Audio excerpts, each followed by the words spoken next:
What's going on, everyone? Welcome to another edition of Poppitt's Corner. And I'd like to bring on, again, part two of the C4OC radio story here. And I'd like to please welcome Mr. Danny Ray and, of Say course, what? Mr. Mike C. Yep. I'll call you that because you keep From fucking the saying House of Metal Radio. That's right. Oh, yeah. Let's thank you guys again for coming on the show and hanging. I really do appreciate it. No So, problem, man. I love to come back here. I was looking forward to it, and I think this is bitching. Absolutely. Dude, yeah, Tanner, thank you very much for having us here. Always looking forward to doing this with you.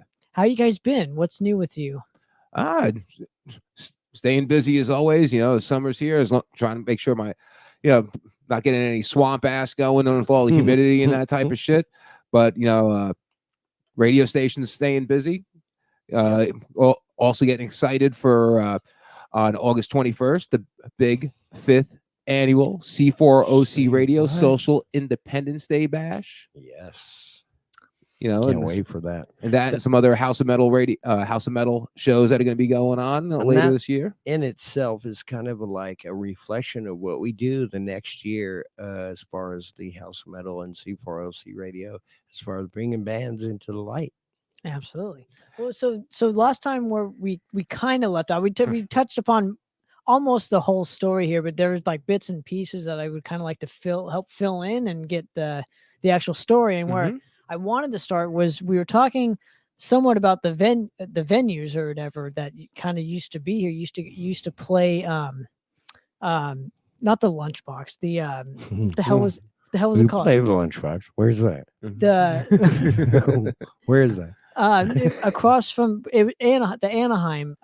You're talking about Shack. The Shack. Yes. And then we talked about the press box. The press box, not the lunch We box. talked about 369. We talked about a lot of venues that were around back then. Yeah, but I wanted to start with those and help fill in that specific kind of story and whatnot. And one question I had for you specifically, Denny, was you got started really kind of late and almost in your career playing the live shows and whatnot. And I just want to ask, in the early to mid 90s era, I just wanted to kind of know the history of Orange County, the whole scene out here. So from your recollection, what were some of the venues that you were kind of going to and some of the bands you were seeing at around that time?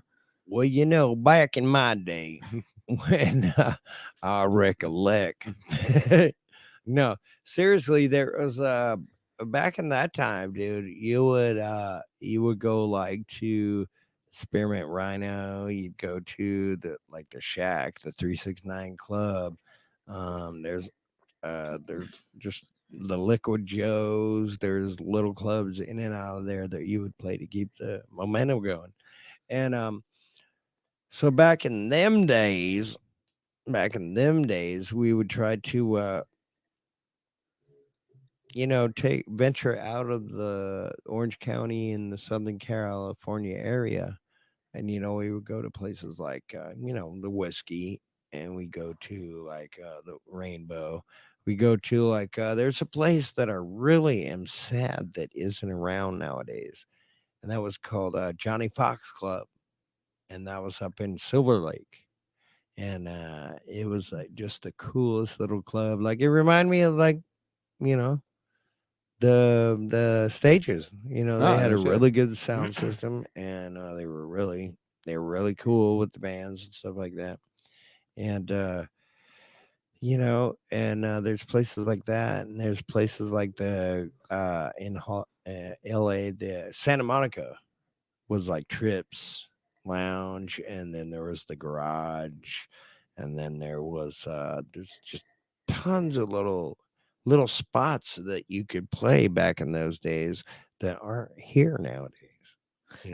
Or even used to hear about Coconut Teaser and places like that. Or, I know the Troubadour was closed down for a bit, and then that's been reopened and stuff like that. But you got to really be a certain person to get in on the Troubadour. That's the sad thing, but it's a great venue.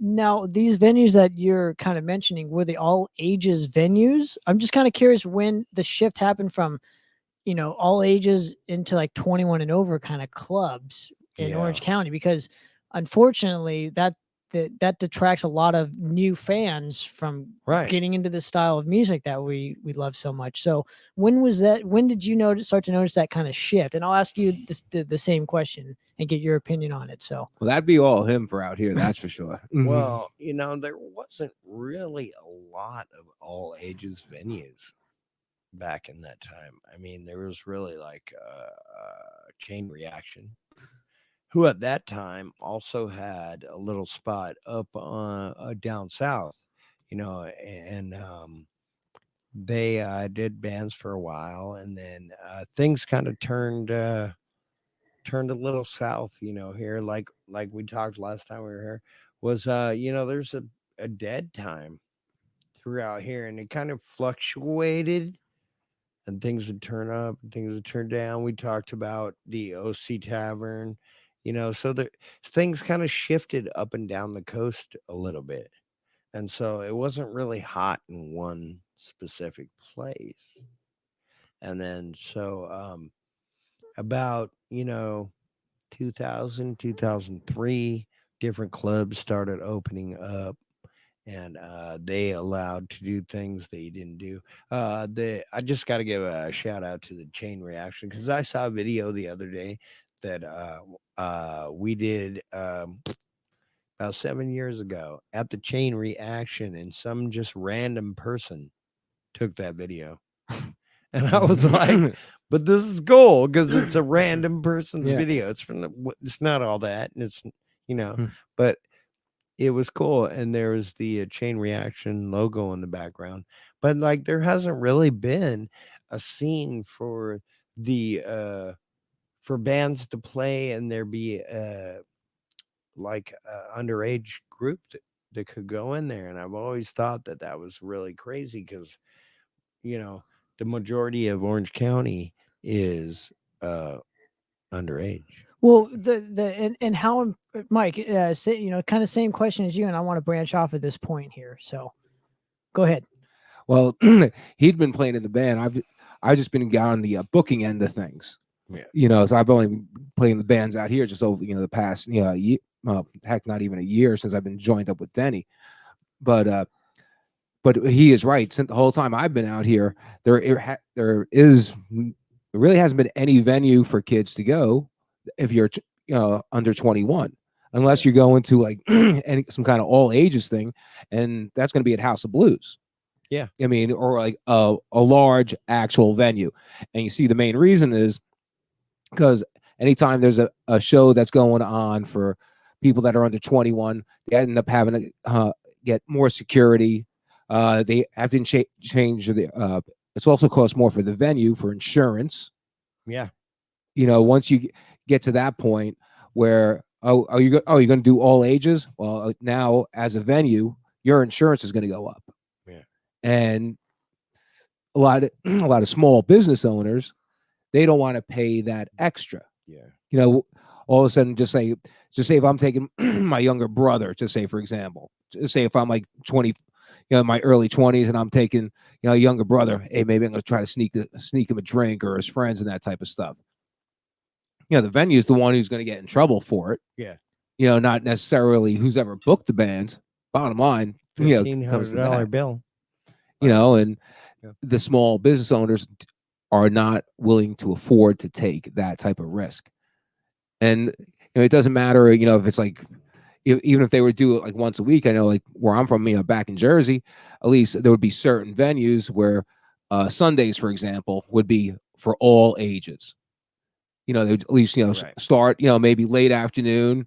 Show would be over by like 11, so they wouldn't have to worry about it. What was also cool is because, at least when I was growing up, you would see that there were kids, more high school kids, or maybe kids still in college that weren't 21. It seemed like there was a lot of younger bands during that time growing up. I mean, there could be a lot of bands that are underage now, but I don't see it on social media, or at least if they are out there, there's maybe a handful of them.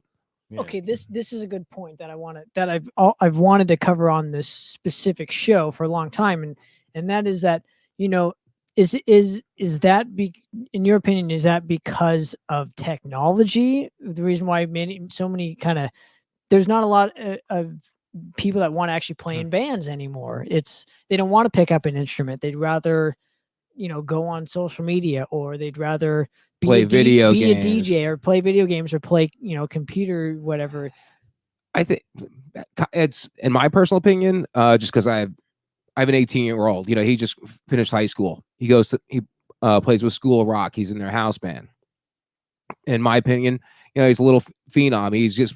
I can't wait to get him into Musicians Institute at the beginning of next year, because I think my son is really talented. And what I've been trying to do is, because even though he does play with School of Rock, I just think, since the whole technology has expanded, going online, and now kids are being exposed to, aside from more bands, more different styles of music. My son, he's more of a metalhead, where he goes to School of Rock. There's some kids, they get pinned down like, I want to play these songs, and my son will be like, hey, I'll play anything. I just want to play in a band. But it's always got to be a two-way street, and you always have the other kid. I don't want to play that stuff. Just no one really wants to get out of their comfort zone, in a sense. But but in the point that you mentioned, regarding technology, yeah, I think today's kids are lazy sacks of shit. Be honest with you. I think they just want to sit on their asses all day, have mom and dad cater to them, and just play video games and interact on social media, and not go out. Why go out when I got? Why do the work when the work's right here? Or I can enjoy stuff right here at a keyboard. Right. Well, so how do we find the incentive to encourage more kind of young people to want to play an instrument, want to play in bands? I mean, does it come from like the bigger band having like a bigger metal scene like that, so they can go see bands like, I don't know, like a Lamb of God or like a Hailstorm or something, like to get into those bands? Can I interject? Yeah. Real quick. The point, what it falls down to is that we as parents in today's society do not take the time out to take our children to see the world, to see concerts, to see what they can. Like, dude, we went to a concert in the freaking Irvine Park, and these little kids blew our fucking mind. The School of Rock kids, School when of we Rock. did we And did dude, that. and that's what I'm saying. We took, and they were playing old timers music. School of Rock Tustin. Those are the kids that Yep. performed, and that was about 3 or 4 years ago. Yeah, in fact, I was actually just wearing the shirt from that the other day. Right. And that's what I boil it down to, is that the parents nowadays, they have all this technology. So, back in the day when we grew up, our parents sat us in front of the TV.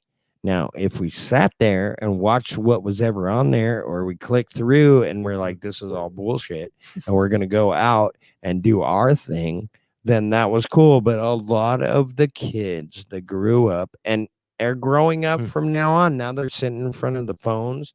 They were sitting in front of tablets. They were sitting in front of computers, and that's all cool. You should be well-rounded with that.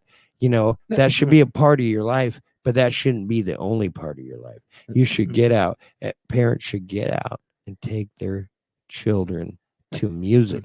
Yeah, because they're not getting the exposure that we got. Well, and to go off of your point here, and I'll let you finish, Mike, but my point is going back to the all ages venues. That's why I think it's super important to have those. And I get there put the politics behind it. I get that, the insurance thing and the risks involved with doing it, but I still think it's so necessary to having the next generation of a metal scene out here. And if you want, especially, I'm only talking, let's just say music in general, a music scene, right? Yeah. Because without musicians, there's no next generation, and thus I think people will they always take music and art for granted, but once it's not here anymore, then it's like we're very fucked. good point. Yeah. So, but but even just think about it. Okay, I mean, technology is good, up to a point, but now you have, okay, I'm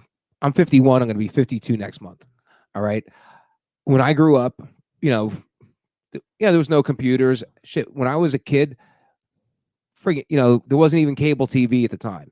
So we had only not even a dozen channels to pick from. And my parents even made sure you're only going to watch so much TV a day. You don't get the fuck outside. Yeah. But now over the past, 20 years or so, or 20 to 25 years, that's when all the computers and all that technology started to take over. So now you have the parents who were in their, in that 25 to say 35 range. Now it's that generation that's been starting to grow up on the first round of computers.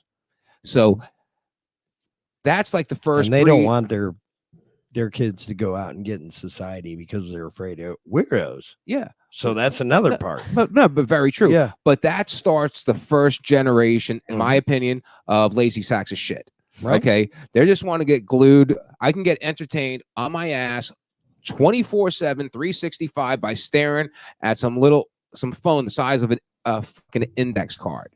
And you know what? And that's how they grew up. So their parents at that point started failing them for whatever reason. Yeah. Unfortunately so. But it's letting them know that there's other ways to come up with how to bide your time. Like, everybody knows where a concert is. You've always known where a concert is. If you wanted to find one, you knew where to go. Yeah. They don't teach us. They don't teach them that this day. They don't teach the culture. Like what we're losing in society right now is our culture. And what people don't realize is that the history books they've been feeding us is cool. We need to know that. We need to know what happened. But dude, in the from the 60s all the way up to modern time, there's a whole bunch of music that influenced the culture at that specific time. Like a lot of people don't know, they had what was it called? Boogie music. It came out of DC.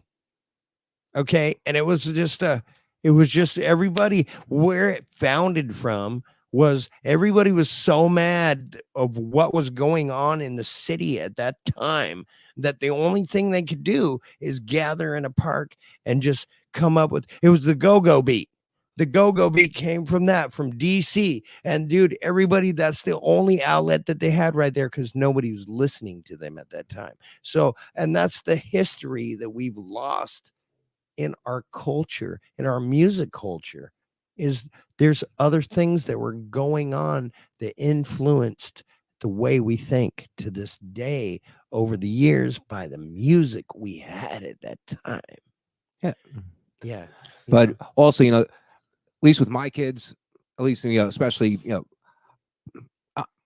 I'm a hard rock, I'm a heavy metal head. I've been that way since I've been 6, 7 years old. Sure. And my kids know when they get in the car, that's all they're going to hear.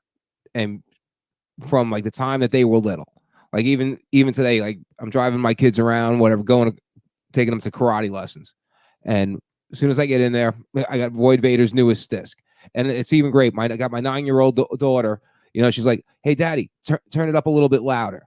It's, she wants to hear that music. My oldest son, heck, the time he was little, that's all I've been playing for him is hard rock and heavy metal. And so, yeah, I'm getting that music ingrained into him, but, I think, since technology and the internet and all that kind of shit, which has been great for bands in a sense, because more bands worldwide have been getting that much more exposure. Right. But at the same time, there's been kind of like more one-hit wonders in a sense, or a loss. Yeah, it's like a loss in the culture. Yeah, I mean, where bands didn't have to. It's at times it's less work to get more exposure, but is giving everyone exposure the right thing? I mean, don't get me wrong. I know everyone has their own cup of tea in that type of bit, but we wanted to find out about whatever new band that might be coming out. It was going down, to one of the corner stores, check out Circus Magazine, Hit Parader, and you're only getting exposed to so many bands. Right. But now all of a sudden, over the past 25 years, shit, I can get exposed to like 2,500 bands just in the state. You bring up a good point though, and here's where I'm going to go with this. What you're essentially saying is somebody has had to take a chance on bands to spoon feed them to the masses, right? And there was only so much they could put in a magazine, so there's only so many bands that were spoon fed to people, right? So now that we have the internet, everything's wide open, so nobody's being spoon fed anything, and I think people need that. They need to be spoon fed new music, which is why I think that guys like us that are doing radio stuff and podcasting is just super important to music, the culture in general. No matter what, if we wanted to do pop oriented stuff or we're only talking jazz or metal, but it's so important to music in general to have these specific platforms. And people like to listen to these that's why podcasts have become so fucking big. They become that's huge. what I love about it too, because it makes you think out of your own little circle. Well, and they're getting the full story when it comes to this, and obviously they're being spoon fed, great artists when they listen to music podcasts and whatnot, whatever show you're into, so that is only helping the next generation of musicians. We don't know if somebody's going to listen to, say, this particular episode or any of the episodes that we do, and can discover a new band, whether it be old or new, and hopefully but I think with bands in general, there's an oversaturation of, say, any genre in metal in general, where I don't want to sound like a broken record here or anything, but the songs are super important. Having good songwriting is super important. Yes. Lyrical too. True. Especially that's the face of the music.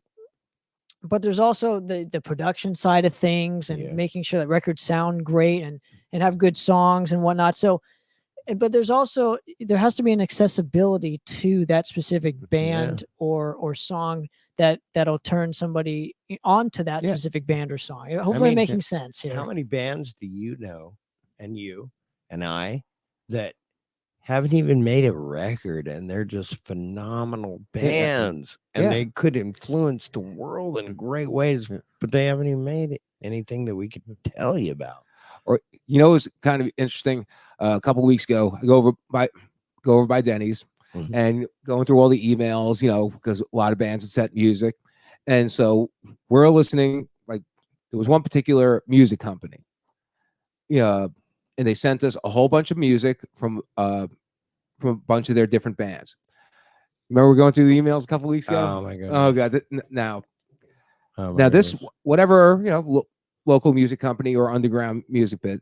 So they sent music from I think it was about 8 bands. And they sent about 4 songs from each band.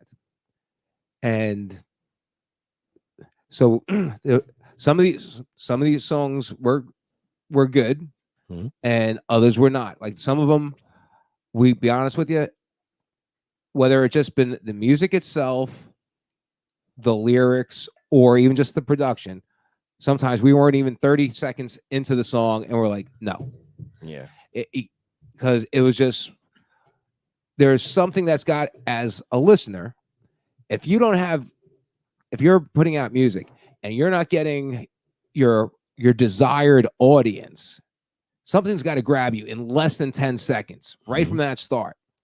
And if it's not going to catch you in any way, shape, or form, okay, it's like, okay, not doing this one. Yeah. Not doing this one. Not doing it. And it was where I was almost depressed in a sense. Yeah. And sometimes and I think Tim was with us, and he's just laughing at us. And he's like, you're brutal. God, I'm like, would you have kept any of that? And he goes, no. I'm like, well, and then, so me as the station manager, I go back, and if the homies don't, and they, they're not critical as I am. And like, sometimes I'm pretty critical. And it's not that I'm being critical. It's because the thing is, the difference between us and the bands that came out in the past, and I'll say this till the day I die, is the reason why those bands are great is because if you look at the time in between the great bands made an album, there's a couple years. So they didn't just throw it out. They stopped and they were like, let's take this to the dawn of time. And what we're missing today is people have such access to put their music out there that they're not taking the time to hone their craft. Well, the problem with your theory there, and here's the rebuttal to this. In the 70s, literally a band, the only way to make a career out of it was to release a record every 6 months. So I mean that's Or 2 years. not even sometimes. that. No, not even that, because bands in the 70s and 80s and whatnot had a shelf life of like 3 to 4 years, and then they'd be gone. So maybe not the 70s, but for sure the 80s, the 70s. I'm talking like there was artist development, Boston. and we don't. Well, dude, it was 16 years to get all 3 albums out. Yeah, they made. I always joke that Boston makes a record every decade. Yeah. So, but they held, or but they they're a honed, great band. Well, they honed their craft Right. on that specific first record, which still gets Right. played. So they are a different kind of band. But I'm talking the bands that they had artist development, right? We and AKA quality control, as I call it too. Yeah. Record labels decided what bands were heard, and now there's any band can get heard nowadays. Yeah. There's no quality control, right? So when you have guys like us doing radio stuff, we're kind of like the quality control. Yeah. Right. But with what you're saying, and us as musicians, we don't want to just put out any old thing. Well, if we're talking about our band specifically, yes, but I'm talking music in general. Okay. And that's how I kind of look at it. I mean, being a radio station, as we do, the promoting company, and the things that we go through on the day to day, like you got to have two sides. You got to look at it two different ways. We're grown up in the past and we have a certain thing that we go by, but like things don't necessarily progress the way we want them to progress. So at the same time, you got to be like, so when I contact these bands that don't quite make it on the C4OC playland, I tell them, I just don't say, oh, you weren't good and bye, done. I'd be like, I tell you, like, if you took a little more time, maybe think about your recording, think about maybe your arrangements, think about little things, and then go back and do that. I'm not knocking you. I'm not anything. It takes some. And going off of your point, I'm sorry to cut you off, but do you think because nobody wants to be the bad guy anymore, quote unquote, like that plays a part in all of it? I would say, because nobody wants to be told that they suck or whatever, but or needs to get better. But I think if people kind of took a step back and when hearing that stuff and kind of being like, you know what, I could get better, and here's how I'm going to do it. Right. So they need to have, there's a problem. Here's 5 solutions. Here's the solution. Right. Pick one. So, but there's always a bad guy in the industry. There has to be, but in the industry where you're going to make your money, there's a bad guy. Well, of course, but I'm talking for quality control purposes. I'm if talking. You do that, if you do that, then you have no problem when you reach the bad guy. Like it's just a weird little package that we had back in the day. You could just set up on the sidewalk and people loved you, but now it's not like that. And it's the sad thing is we're getting limited to what. See, back in the day, we got this plethora of music. Right, but it was all accessible music too. I mean, now was it though in the 70s and 80s? Well, pop was accessible. Right. I mean, on the radio. Right. But rock was accessible. Like how we have it today. Like you couldn't just go out and there was no internet. I mean, you couldn't just go out and find that. You had to go seek it in a record store. Sure. Yeah. Sure. And seek that out. And I think that's what the music has lost a little bit, the drive to go seek out this stuff. Like back in the day when I'd go through record companies or record stores, I'd find a record, I'd go home and I'd listen to it, and then I'd look at it and like, who recorded this? Who was on the overall thing? And then I'd go back to the record store and I'd be like, Oh, that's a familiar name. That's a familiar Right. name. And I know this topic has been covered, has been covered Millions a of times, lot, right? yes. And other podcasts and whatnot. So I'm sure everybody knows that, obviously there's no internet and people had to search it out, but there still was, rock stations, playing new rock bands. Like, how many radio stations do you listen to? Let's say terrestrial or even satellite. They play the same fucking 50 songs, right? The same 50 songs. Or even give you an example, like that's a great topic. like you were like you're talking about, like with on that exact topic. Just say Sirius. Now, let's even mention Ozzy's Boneyard. Just say, for example, I can go on there for a week straight. If I get in your car at 2:00 Monday through Friday, you're going to be hearing that same program. It's all pre-programmed. You're going to hear that same recording 5 days a week. It might be off by about 10, 15 minutes, but I'm going to hear, who was ever the DJ at that time, and that same exact show, I'm going to hear those same exact songs. I'm going to hear the same exact freaking commercials as well, and all those little tidbits in between. But what you were going back to before with both of you guys, talking about like the 70s and how long it took. The record companies used to get just because you were mentioning Boston specifically. Record companies would get on these guys' asses because everyone seems like everyone's first album is always like their best one. It comes out, blows everyone's mind for the most part, because that's what gets attention to the band. But now the record company, they want to strike while the needle's hot. They want that record out in the next 6 months. It better not be out in less than a year, because they spent a shitload of money getting you signed, and how much it was in a recording studio and getting those people. Now, production. Now, when you talk about Boston and their second album, now I know because I used to be a huge Boston fan. It took their 18 months to do the first side of that album, and they got rushed by the record company so much because they were blown over budget at that point. And 18 months for the first half of the album, 6 months for the second, and they even said it sounded like two different albums. Right. And you're saying, yeah, it took like almost another freaking like decade for a third stage to come out.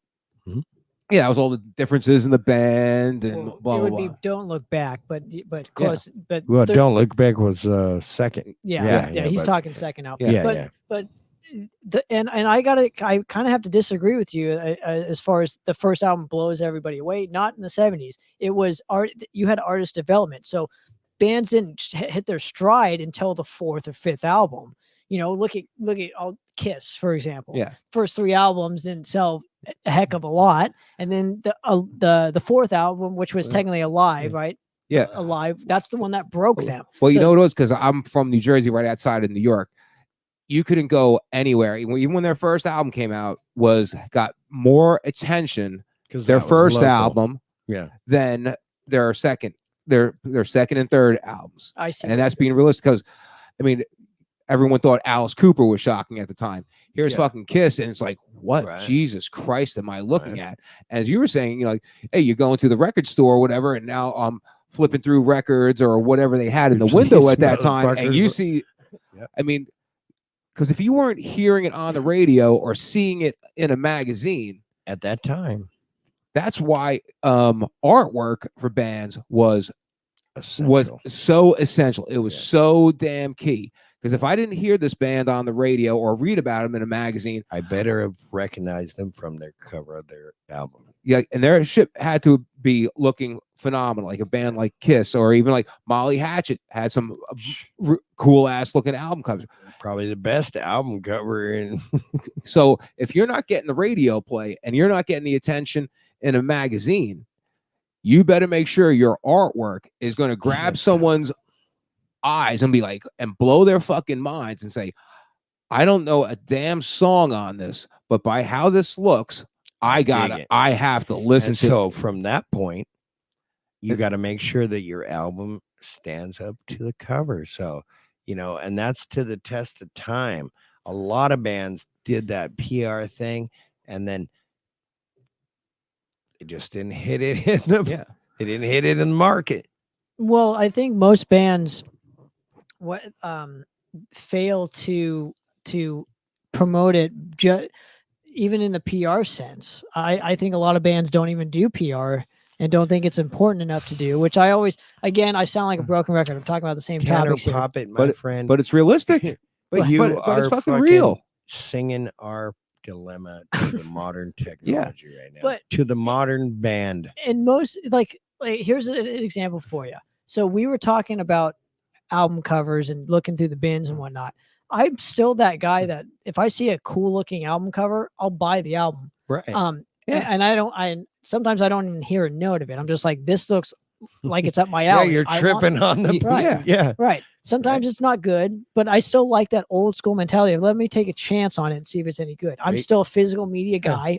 Obviously you can tell just by looking around, right? You have a nice stack of vinyl. Thank You got to you. say, my man. But my point in all this is, sometimes I'll do that. Sometimes I'll go on my phone and go on YouTube and hear a couple seconds, see if I like the sound of it. Okay, cool. I'll buy it. Right. If I like it, but so there are other ways of doing that because of technology. Yeah. So going back to the technology, that's a benefit from it. Right. Yeah. Right. So there are pros and cons to this specific thing. And I think, and I'm glad we're having this conversation actually, because hopefully it'll inspire people to just, go out and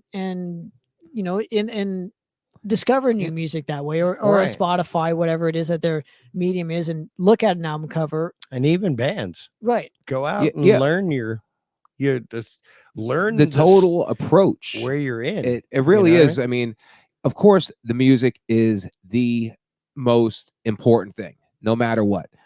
I mean, but hand me any CD from that pile right there. Hand me any friggin' one. Okay. Now, just say for the heck of it. Now, metalheads, I think we have a much broader acceptance in a sense, but at least appearance-wise. And now, if I'm in a band and I'm playing, some heavy shit, aside from having great songs, I mean, which of course is the most important thing, and I'll say to the day I die. But I also want to make this for someone who can't hear it. It's also got to blow me away visually. So I want to look at it. Yeah, it's got to grab your attention through your ears and your eyes, and also when you get up on stage, just to say I'm John Q. Customer, and I'm going to a club, and okay, I'm here to see my friend's band. I know there's 5 bands playing here tonight. I only know two of the bands that are playing that night. If I'm at, I don't know anyone in these other 3 bands, never even heard them before. So aside from just how you're going to look on the cover of your disc and how good your songs are, but when you get on that fucking stage, better make it. You got to make sure that live performance is, this has to jump off your performance. This has to fucking escalate a million times. Yeah. It's got to sound like a BLT, blonde, large tits. It's like, bottom it's line. like you, when you came down and did your show, it was your tunes, but you went above and beyond the call. Yeah. You got up there. You wanted people to let them know that, your performance. Oh, I appreciate it. And I was really hurt during that performance, obviously. Yeah, you were in pain too.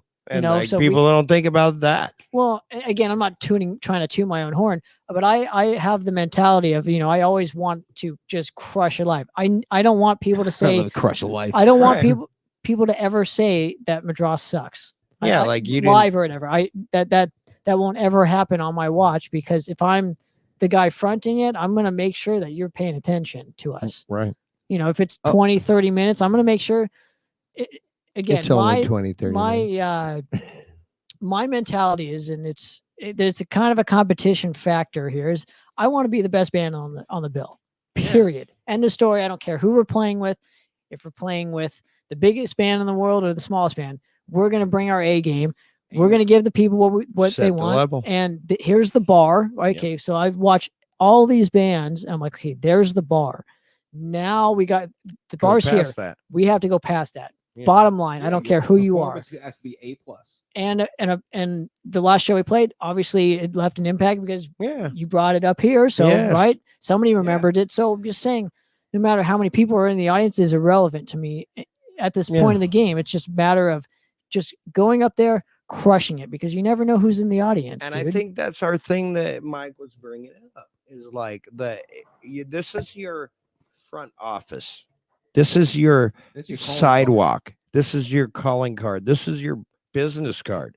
You know, you could send whatever you want all over the internet, but if somebody has this thing and they have a CD player, no, I'm just kidding. Every computer has a CD player. Put that in there, and then you hear the shit from firsthand, and then like I've had music over the years, mainstream, not mainstream, little bands, and then like at first I didn't dig it, but I had to, I have to give it. I have to give myself for a minute and play it. Like my rule is I'll play you 3 times. And if I can't find you in my soul, then maybe you're not for me. It's not that you're not a good band, but maybe you're not for me. But like that's what I look for is I want to hear the pain and anguish in the music. And then after that, if I hear the pain and anguish, I start listening to the lyrics. And then I start getting a face to the music. And I think with that, we're all as human beings here, and I'm going to bring this whole thing back. Mhm. We're all emotional driven, spirits or energy beings, right? Like we all relate to emotion. So Mhm. music, emits emotion, and good music emits, the emotion that We're looking for. that we could that Relate with. appeal, relate with, right? So Mhm. I like all different kinds of bands from all different kinds of genres, right? And the reason for it is it gives me a certain emotion that when I put on, and I'm gonna just name drop Earth, Wind, and Fire, it gives me a different emotion from yeah. fucking My pops likes you now because that's his favorite band. like if I put on one of our records, I play Madras sometimes, sure, Right. it gives me a certain emotion. I'll put on the B-52s, right? Oh, It yeah. gives me a different kind of Whatever emotion than type what of I genre. would with, say, I don't know, a Frank Marino record. They're all Right. different, Yeah. so I think the commonality in especially extreme music, a lot of people don't like extreme music because it doesn't have the emotion and the groove sometimes that music should have, in my opinion. And I Right. think that's why a lot of people can't grasp or lock on to extreme metal in Yeah. general, or Yeah. extreme rap in general, Yeah, because there's right. the emotion, and it's just It's the not there. like I don't relate to like hip hop nowadays because Yeah. there's no emotion in it for me, But right? back in the Sugar Hill days, Well, you know what you're talking I about. mean, But the Public Enemies, Yeah, like I right? relate to that, the BC Right. Boys, because of the emotion and the scene that was know, going on in sure. the culture at that They time. told a better story too back then. Yeah, because they had shit going on in that time. It wasn't just sitting in your car free streaming music. There's shit going on. And the bands that were around in that time when there's stuff going on, that's the only outlet they have is just to play their music and let you know what's going on. You know what I mean? Yeah, I mean, for as much as this CD, where I'm holding here, for the fans that these guys are trying to get, they want this to feel like it's connecting, whether they're going to bang their head or whatever, or it could be the most beautiful, softest blues that's going to want to make you cry. But and if you can do that on the disc when it's time for that band to get on live, as opposed to one little tear coming out, it should be a floodgate. With however you're getting off in your room or in your car listening to this, like when that band hits the stage, as a listener, I want that to be 1,000 times more.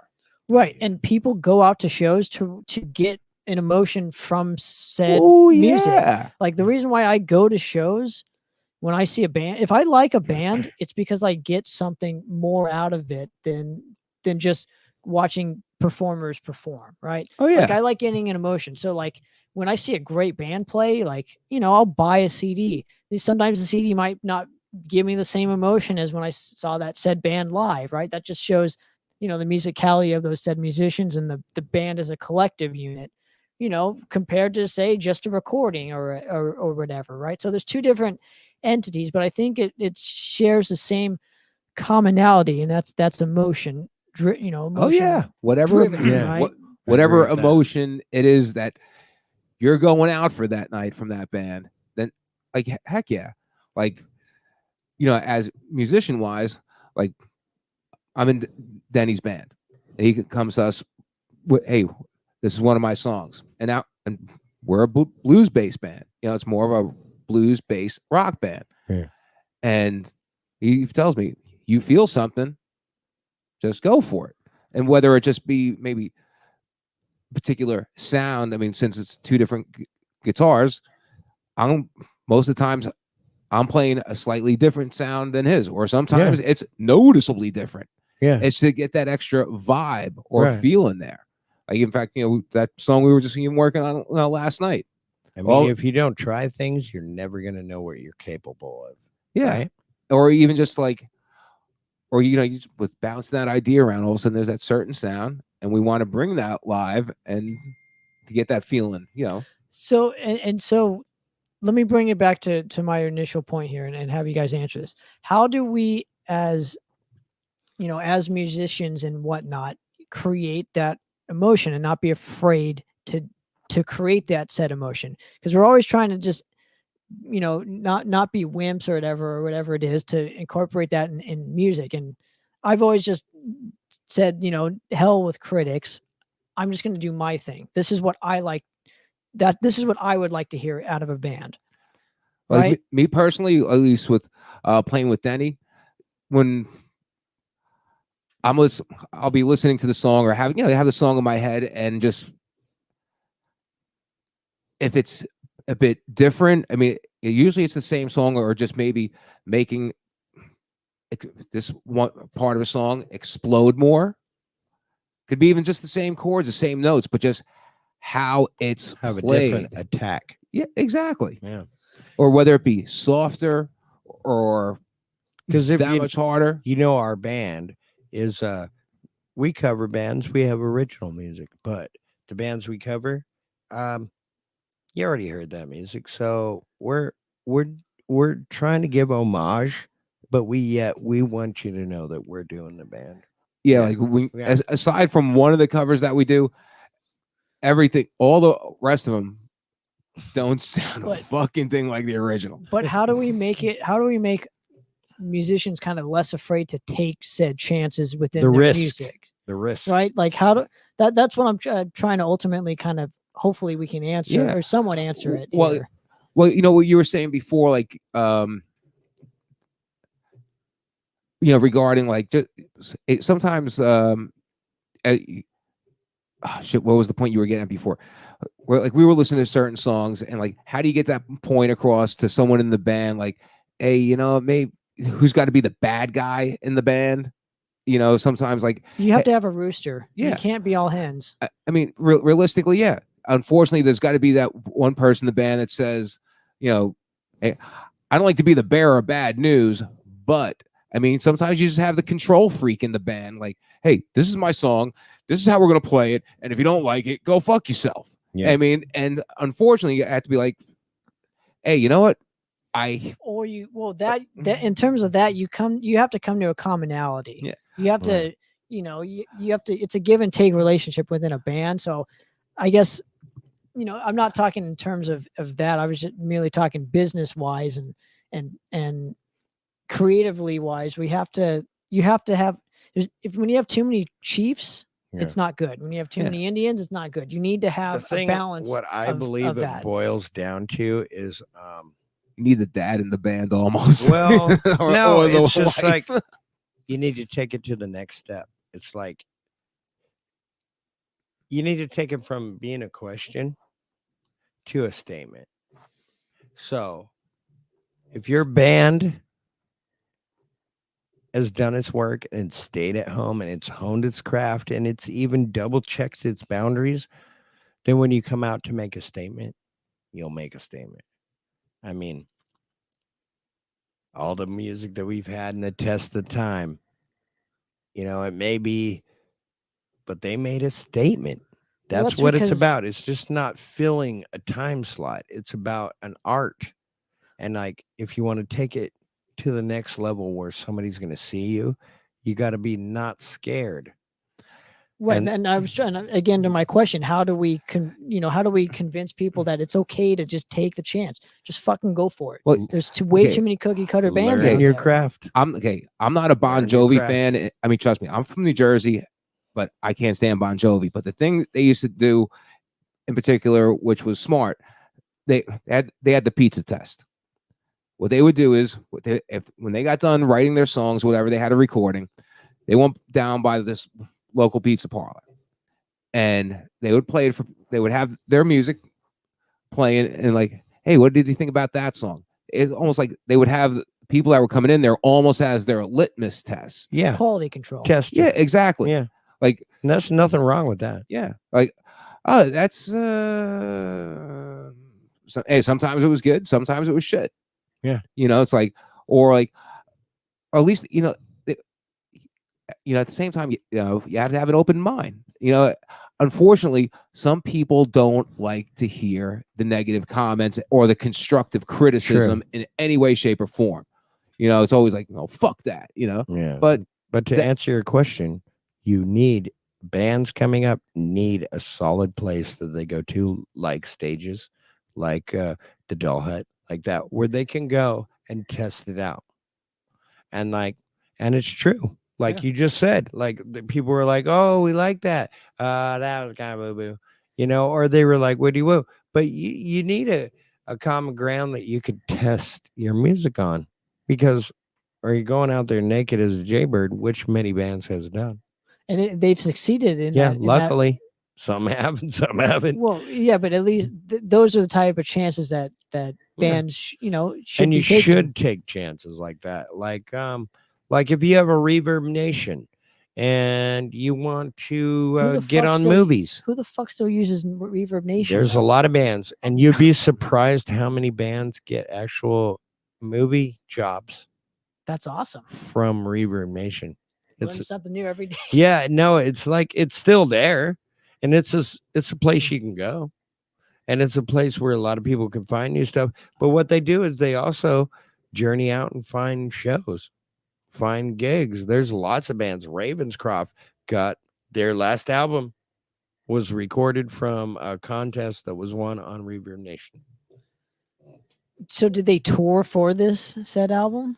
No, that's the that COVID that's when kicked in. Yeah. So, but they had all their ducks in a row, and it led from that. They even had the tour dates. Yeah, they had all that stuff, but reality kicks in on us at any given time. Sure, man. And you got to be adjustable. So, they came over to the show and they were like, damn, we can't get out, but here we are. And we're going to still do a playthrough. And they went on other places and did a playthrough, and, the stuff we had to do during the COVID to keep us relevant. Yeah, absolutely. And it's, again, it's the age old question of, how do we keep it going? And these are some questions and some solutions. I just wanted to throw that out there to the people listening. And back in the day, you had limited technology, so you had certain ways to go. Nowadays, you have more technology, and bands had to tour back then, especially because they didn't have technology, the internet. But you brought up a good point that I wanted to touch base on. Mm-hmm. Bands back in the day, when I've seen their tour schedules and done research on said bands, all the old bands, they would tour for 2 to 3 years on a record generally. Mm-hmm. Yeah. They wouldn't play the same place, for 2 years. No. So what you're seeing nowadays is obviously bands playing the same place 3 times, 4 times a year, and that's way too much. Wherever the money is. Well, in the same, but in the same place. Yeah, I mean, because the reason why those bands toured for 2 years is because they were trying to generate the money for the next record, and so they toured all over hell. Nowadays, they don't have, the tour thing isn't what it is, And if unless you already got, real quick, unless you got internet momentum, like a band really isn't going to go very far nowadays because nobody's going to know who you are. Yeah, and also if there's a venue willing to pay that band over and over and over again, I mean, who they're not going to turn down the money. Right. And the Well, reason probably being is because especially- that band they- took the they're- time to do an internet campaign. Not necessarily. I mean, there's okay. I'll be the bad guy and I'll name a couple of bands. Bands like I'll love LA Guns like crazy. Mhm. Okay, but holy shit, they play for a long time. You could see them out here like every other fucking month within like a 10-mile radius. Right. But you know what? They're getting a guarantee to pay. They're getting a guarantee to play, I should say. And you know what? If you're going to keep putting money in my pocket, I'm going to stay there. I'll hand it over. I'll Why play. go tour? Yeah. That's why they play a lot of places. Mhm. I mean, shit. I used to deal with Joe from Bang Tango, and he would tell me straight out, "You pay me the money, I'll go play in your fucking garage. I don't care." Yeah, they don't care. Yeah. Right. And so again, it all boils down to obviously everything boils down to money. And I think what you had in the 60s and 70s, and Frank Zappa said it best, was you had, the people with money taking chances on bands because they could afford to lose money on said bands. Yeah. I could tell you that whole big story, what Frank Zappa said about the Fat Cats. It's running the truth. Yeah, you know what I'm Mm. talking about. But you it's know so, what I'm talking but about. it's so true though. It is though, and that's what it's boiled down to. Is like the Fat Cats have money, they can take a chance. Write it off at the end of the year. Now there's But said now they're getting hippies. old. Well, now there's said hippies Yeah, that were they were you know- giving the coffee, taking the coffee, making sure that the mail got down to the mail room, and and now they stayed there and they did their tour, and now they're the next in line. Yeah. But what the Fat Cats didn't teach them is how to take a chance. So they're stuck in what is relevant sells. for the rest of their duration. And So you they take a chance. And you see a lot compared to, like, let's say that the now and then, on one thing you do see a lot more now is, even with the younger bands and newer bands, they're putting out more EPs, or they're putting out or a single. They're going to put out a single like every 4 to 6 weeks. Not a lot of full length. Yeah, not a full length, and it's just to keep themselves relevant. Because ever since with technology, also, hey, that new band could be like one click away. Dude. Realistically, because all of a sudden, from having 100 bands to pick from, there's 100 times more.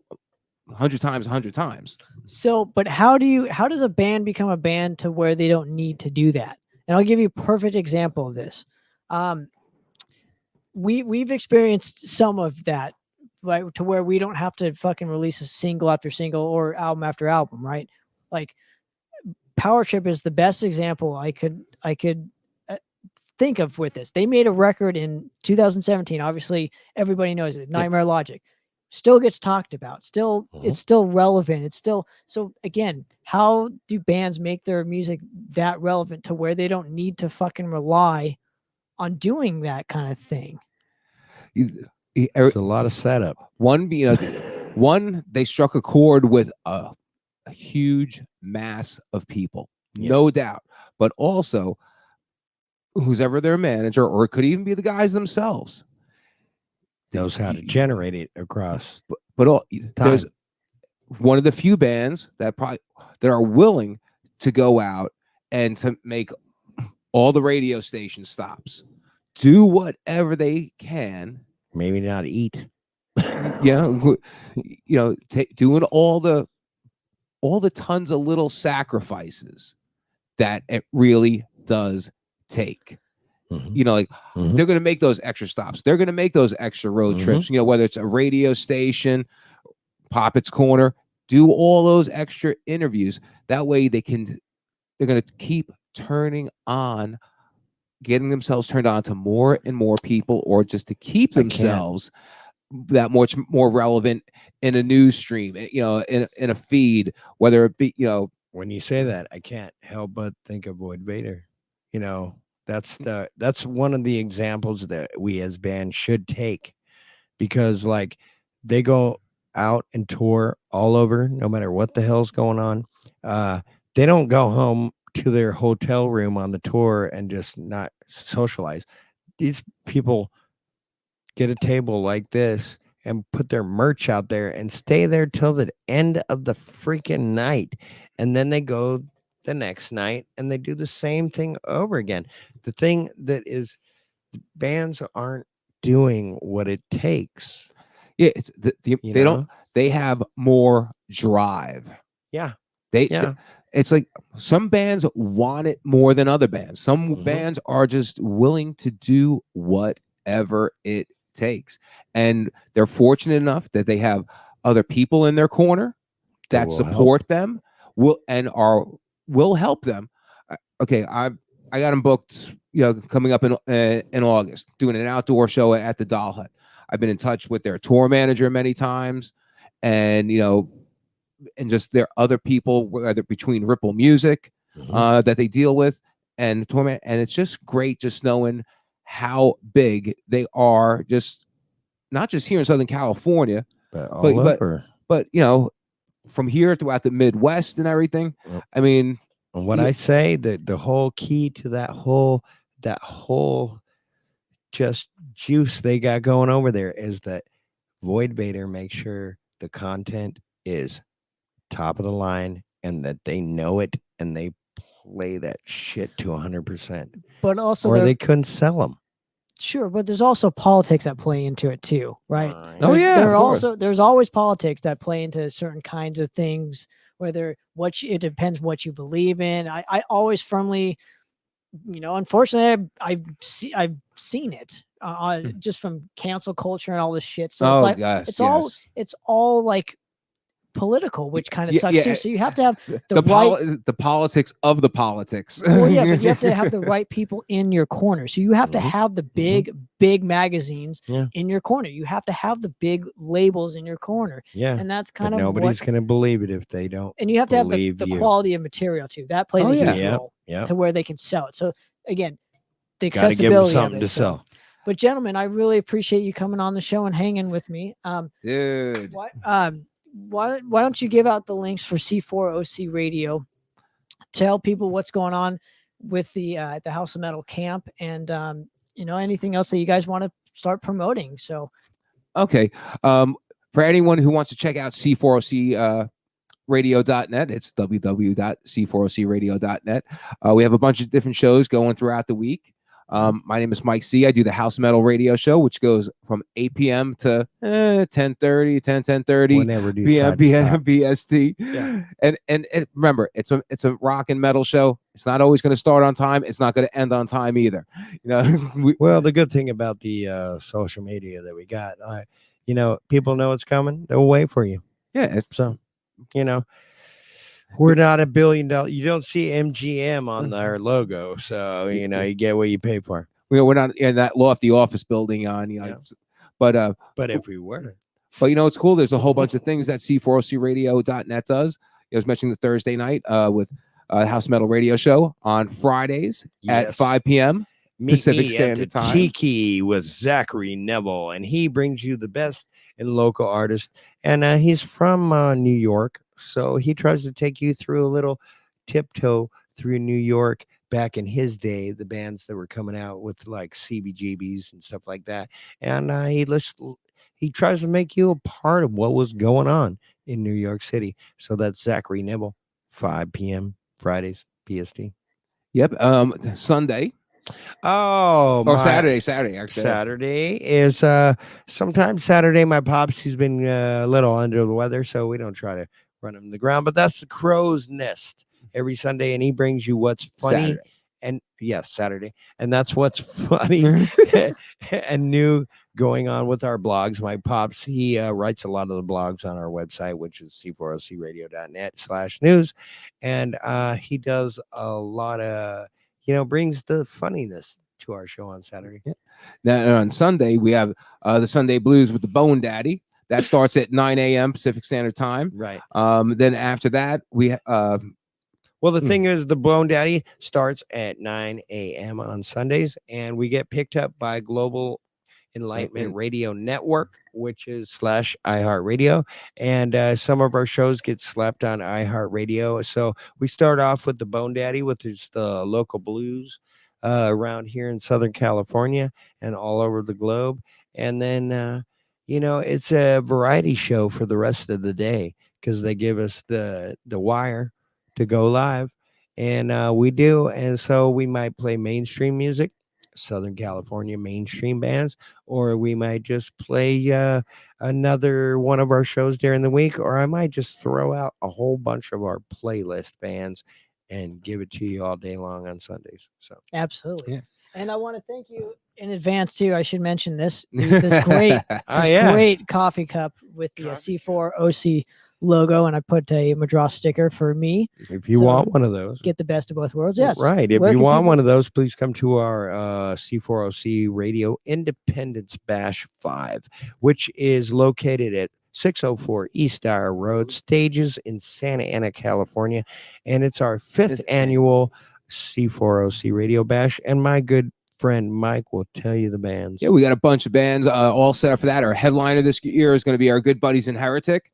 Also, we have Lit Soul, Scarred, guitar virtuoso Ronnie North. Yeah. C4OC the band. Who? C4OC the band, Black Mercy Riffs, and Augmented Chaos. Dude, I gotta tell you, a little bit more magic that we're going to be throwing in there. But we're looking forward to that. Yeah, we're going to do a lot of giveaways. We're going to give away cups like that. We're going to give away CDs from bands that have donated their new CDs that they've done during the COVID process. And we're going to give away a brand new Schwinn motorized bicycle. And it's black. It looks badass. And if you guys don't want it, I'll take it. But we're going to give it away. Tires and all that kind of stuff. Yeah, it's gnarly. And there's probably going to be a little Metal Babe Mayhem little grab bag and some other kind of stuff. And there's going to be the Viper guitar is going to have a display down there. And Soto, our brother, Hector Solo, is going to bring his guitars down there and do a Soto shop custom display for you. So. You guys got a lot of shit going on, man. Well, dude, Denny, Mike, appreciate you coming on the show and hanging. Really means so much. My pleasure, Tana. You have to come back on very soon and just keep doing what we do. So, but for another episode of Poppitt's Corner, guys, I'm out.